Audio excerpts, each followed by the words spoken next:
আগে আমাকে যোগ্যদেরটা ঠিক করতে দিন, আগে আমাকে যোগ্যদেরটা ঠিক করতে দিন, তারপরে আমি অন্য কথা বলবো, আমি আবার ডাকবো। আগে যোগ্যদেরটা হয়ে যাক, বাদ বাকি যারা থাকবেন, যাদের অযোগ্য বলা হচ্ছে, তাদের বিরুদ্ধে কি কি এভিডেন্স আছে আমি দেখব।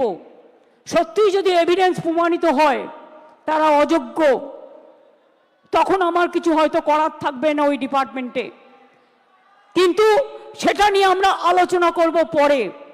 আগে ফার্স্ট ফেজ যোগ্যদেরটা রক্ষা করা, সেকেন্ড ফেজ কাকে অযোগ্য বলেছে, কেন বলেছে, কি কারণে বলেছে, কোন এজেন্সি তদন্ত করেছে, কি কি কাগজপত্র আছে, টোটালটা দেখব। তারপরে তাদের নিয়ে আমি আলাদা করে মিটিং করে আমাদের কথা বলবো। আমার মনে হয় আপনারা নিশ্চিন্তে থাকুন, চিন্তা করবেন না এবং যোগ্য অযোগ্যের মধ্যে গন্ডগোল লাগাবেন না। ভাই ঠিক আছে, ঠিক আছে, যে কেউ অ্যাপ্লিকেশন দিতে পারেন। আমি এটাই বলবো, নিশ্চিন্তভাবে আপনারা বাচ্চাদের শিক্ষা দিন এবং যোগ্যরা যারা আছেন শিক্ষা দিন, শিক্ষিত করুন। বাদবাকি যারা আছেন আমি বলেছি তো পরে কথা বলবো, তাদের সাথেও যখন সুযোগ হবে আমি নিশ্চয়ই তাদের কথা শুনবো। এবং ফার্স্ট আমাকে তদন্তটা করতে দিন, ফার্স্ট আমাদের তদন্তটা করতে দিন। আমরা দেখতে চাই, শুনুন, পথ যখন হারিয়ে যায় নতুন পথ একটা খুঁজে পাওয়া যায়। কাজেই দুটো পথই আমাদের কাছে, আমরা ক্লারিফিকেশন চাইব, আইনের ধারা অনুযায়ী কাজ করব, আইন মোতাবেক কাজ করব। বাট কারো চাকরি যাওয়াটা আমাদের ধর্ম নয়, চাকরি ফিরিয়ে দেওয়াটা, চাকরি করে দেওয়াটা আমাদের ধর্ম। আমি এইটুকু বলে আমি আশা করব শিক্ষক শিক্ষিকারা তাদের কাজে তারা যেমনভাবে কাজ করছেন তারা কাজ করবেন, তাদের যেন কোনো রকমভাবে কোনো অসুবিধে না হয়। শিক্ষক না হলে আমার শিক্ষা ক্ষেত্রটাই টোটাল কোলাপস করে যাবে, বাচ্চারা পড়াশোনা করতে পারবে না। অনেকে খাতা দেখছেন, তারা খাতা দেখতে পাচ্ছে না। ভাই দাঁড়াও, তুমি কি অযোগ্যর লিস্টে আছো? দাঁড়াও, তুমি কি অযোগ্যর লিস্টে আছো? তুমি যোগ্য না অযোগ্যর লিস্টে? তো যোগ্যদেরটা তো বলে দেওয়া হয়েছে, আবার কি? We have said everything. I think it is clear. It is very clear. Nothing is left out. বলে দিয়েছি যারা যোগ্য তারা পাবেন, চিন্তা করার কোনো কারণ নেই। গায়ের জোরে ফোর্সফুলি তর্ক করে কিছু হয় না, ভালোবাসার দ্বারা যেটা হয়। তাই আপনাদের বলবো, এরপরেও যদি কারো কিছু বলার থাকে, আপনারা যে স্মল গ্রুপ আমরা তৈরি করে দিচ্ছি তাদের মাধ্যমে এডুকেশন মিনিস্টারকে মিট করে কথা বলুন। আমি যোগ্যদের চাকরি কাটব না, যেমন করেই হোক কোনো না কোনো ব্যবস্থা করে দেব, আমি এটুকু আপনাদের বলতে পারি। চিন্তা করবেন না, আগে কোর্টে যাব, কোর্টে গিয়ে কোর্টের সিদ্ধান্ত জানব, কোর্টে ক্লারিফিকেশন নেব, তারপরে কি ব্যাপার, কি ব্যাপার ওটা তো আমি আইনের ব্যাখ্যা বললাম।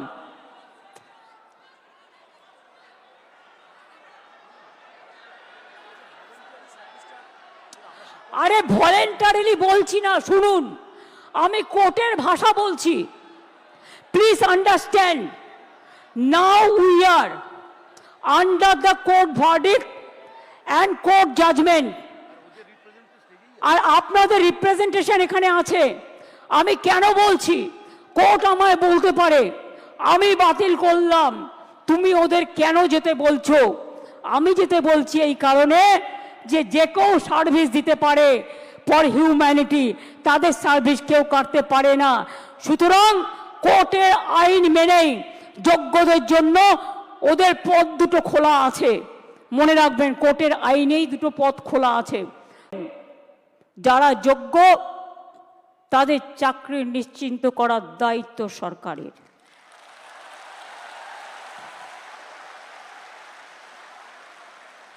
পরিষ্কার বলছি, কোনো রাগঢাক নেই,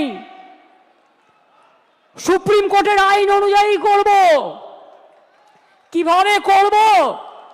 যখন কেউ পথ দেখায় পথের মধ্যেই পথ খুঁজে নেয়, পথে চলতে গেলে গর্ত আসতে পারে, পথে চলতে গেলে কিছু রাস্তা ভাঙা থাকতে পারে, বাট ভাঙা রাস্তা পেরিয়েই মানুষকে এগিয়ে যেতে হয় সফল রাস্তায়। এবং তাই মনে রাখবেন, আমাদের plan A ready, B ready, C ready, D ready and E ready. মনে রাখবেন, এই যোগ্য টিচারদের চাকরি যাতে কোনোভাবে না যায়। যদি বলে তোমাকে 2 মাসে প্রসেস করতে হবে, আপনাদের তো কেউ চাকরি টার্মিনেট করেনি এখনো পর্যন্ত, করেছে কি? কোনো নোটিশ পেয়েছেন? আপনার বিরুদ্ধে দুর্নীতি না যদি প্রমাণ করতে পারে, তো কি আপনাকে কেউ যেতে বারণ করেছে? যান না, আপনি আপনার কাজ করুন না। আপনার কাজ কে বারণ করেছে? আপনারা বাচ্চাদের শিক্ষা দেবেন না? আপনারা বাচ্চাদের পড়াবেন না? আপনারা স্কুলগুলোতে ক্লাস করবেন না? হ্যাঁ, তখন যদি সুপ্রিম ভলেন্টারিলি সার্ভিস কিন্তু সবাই দিতে পারে, সেখানে কিন্তু আটকাবার কোনো জায়গা নেই কারো। সেখানে কি করে আপনাদের চলবে? ধরুন ধরে নিলাম ওরা করলো না, বলল না হবে না, তখন আমি কি করব? তখন আমি এডুকেশন ডিপার্টমেন্টকে রিকোয়েস্ট করতে পারি। কি রিকোয়েস্ট? এটা আমরা লিগাল আলোচনা করেই বলছি যে 2 মাস বলেছে তো 3 মাসের মধ্যে প্রসেস কমপ্লিট করতে হবে। যারা চাকরি করছেন, দাঁড়া, আরে ভাই আমি মাইনাসটা তো বলে রাখবো। ধরুন যদি না করে সুপ্রিম কোর্ট,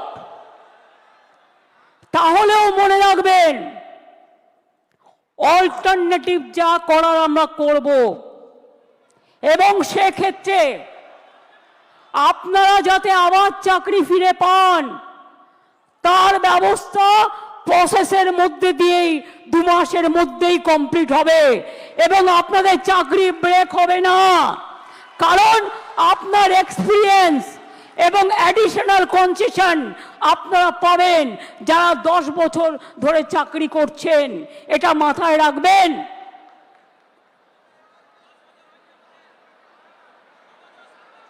আমি চাই মানবিকতার খাতিরে সুপ্রিম কোর্ট কেসটা নিয়ে ক্ল্যারিফাই করে বলুন কারা যোগ্য, কারা যোগ্য নয়। আমাদের হাতে লিস্টটা তুলে দিন। 2 হচ্ছে, আমরা এটাও জানতে চাইব, শিক্ষা ব্যবস্থাকে ভেঙে দেওয়ার অধিকার তো কারো নেই। সুপ্রিম কোর্ট নিট কিন্তু বাতিল করে দেয়নি, শুধু বাংলাকে টার্গেট করা হচ্ছে কেন?